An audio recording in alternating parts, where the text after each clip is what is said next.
Oh, ito naman. Oh, ito naman yung mga opisyal na ayaw daw ni BBM na chill lang. Oh, ayaw daw niya na chill. Sige, ano ba 'to?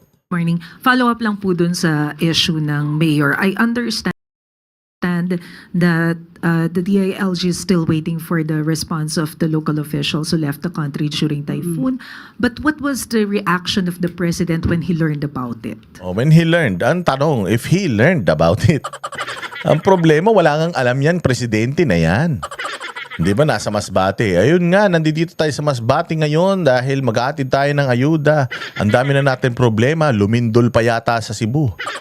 Lumindol pa yata, ibig sabihin, hindi niya alam na ang laki ng lindol, ng epekto ng lindol sa Cebu. Hindi niya alam. Yun nga, hindi niya alam eh. Eto pa kaya, walang alam yan si Bongbong. Sabi ko nga sa'yo, si Bongbong pinaglihi sa manika yan eh. Walang utak yan. Putang ina yan. Dinadamit-damitan mo lang yan. Nilalaro-laro mo lang yan. Pero walang utak yan. Oh, walang desisyon yan. Walang, nakaganon lang yan. Oh. Sa'yo, nakatingin lang sa'yo. Gusto mong papikitin, pipikitin yan. Oh, gusto mong paggawin siyang palakarin siya, lalakad yan. Pero walang yan. Walang utak na sarili yan. Unang-una, syempre po ang Pangulo, ayaw niya po ng mga opisyal na nagbabakasyon lang. Tangina mo, bakasyon nga ng bakasyon si Bongbong eh. Patungkol na naman kasi kay Inday ito, hindi naman nagbabakasyon si Inday kung di ka ba naman tanga eh. Pag nagpupunta si Inday sa ibang lugar, pumupunta siya sa Filipino community, kung halimbawa man, personal yung kanyang punta doon, pupunta siya sa tatay niya. Kasi pinakulong niyo yung tatay niya kung di ba naman kayong mga hayop eh. So ayaw daw ni Bongbong ng opisyal na nagbabakasyon lang. Putang ina mo ka, bakasyon nga ng bakasyon yan. Kaya nga tinawag yun na si Bongbong the Explorer eh. Okay nang inan to si Recler Castro, talaga boba talaga eh. Sinabi nga na, pasyal nga ng pasyal yan. Bumagyo nga sa Bulacan, putang ina nanonood ng karera yan. Ulol na yan eh. Tangina unang taon nga niyan, putya inikot yata niyan buong mundo eh. Bago umikot sa buong Pilipinas yan, buong mundo inikot yata ang hayop na yan. Pumunta sa Amerika 2 beses. Pumunta sa Singapore 3 beses. Pumunta sa Switzerland. Pumunta sa Germany. Kung saan nga nagpunta, ulol na yan eh. Saka makakita ng presidenteng ganyan. Tapos ayaw mo na mamasyal yung presidente, siya ay pangunahing pasyal ng pasyal. Putya siya pwede mamasyal, yung mga iba hindi. Pero kung ito po ay naka-schedule na, yun po ang magiging daan para ito'y paimbestigahan dahil kung sila po ay pinababalik ng agaran, magbigay po sila muna ng kanilang mga explanation at sila naman po ay bibigyan ng pagkakataon ni Secretary John Vic Rimulya kung bakit hindi sila agad nakabalik despite na nag-utos po siya. So tingnan Naka-spokesperson ka ba ni John Vic? Ba't nagsasalita ka in behalf of John Vic? Hindi ka naman niya spokesperson. Spokesperson ka ni Bongbong eh. Okay lang inan to, tanga talaga eh. Kahit ganito katanga si Claire, kahit trabaho niya, hindi niya alam. O sa sobrang bobo ni Claire Castro, kahit trabaho niya, hindi niya alam. Binibigyan niya ng komento yung mga bagay na hindi naman siya dapat nagbibigay ng komento. Ito ang opinyon ng presidente sa mga nagbakasyon na yan. Ang opinyon ng presidente, pabayaan itong siyempre, hindi gusto ng presidente yan na ikaw yung chief executive ng bayan mo, wala ka. Kailangan, nandoon ka para ikaw yung isa sa mga nagpaplano ng mga gagawin pag tumama yung bagyo. Dapat nandun ka talaga, hindi dapat yan inaasa sa mga tao mo. O hands-on ka dapat, ang late-late nung syudad mo eh. So, but yun ang opinion namin. Pero in terms of yung mga kinakaharap nila ng mga pagpapaliwanag o pinagpapaliwanag sila ng DILG, si John Vic Rimulya ang interview natin niya kaya spokes ni John Vic.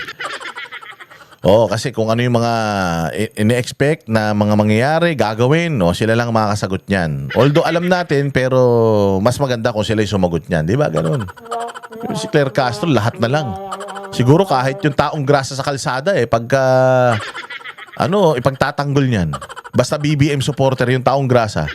po natin kung ang kanilang magiging rason ay reasonable, ay maaari po silang pakinggan. Pero kung ito po ay hindi magiging reasonable at nakaantala sa pagbibigay ng mag-agarang aksyon sa mga nasasakupang lugar nila para sa dito sa dumating na bagyong Uwan at Tino, doon po natin malalaman kung ano magiging desisyon ng DILG.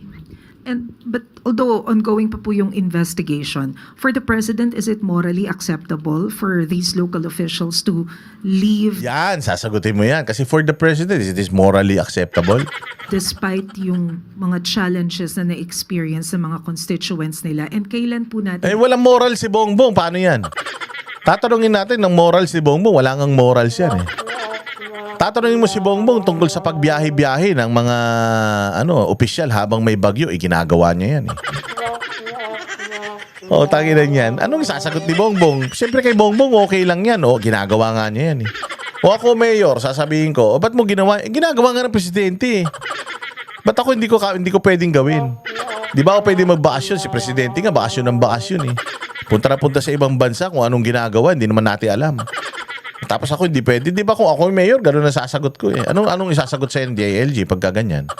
Di ba? Kasi nga, follow the leader eh. Kung ano yung leader mo, leader mo, di tanga ka rin. Kung yung leader mo, sinusuportahan mo pa rin, tapos magnanakaw siya, o di kasapakat ka dun sa pagnanakaw, ganun lang kasimple yun.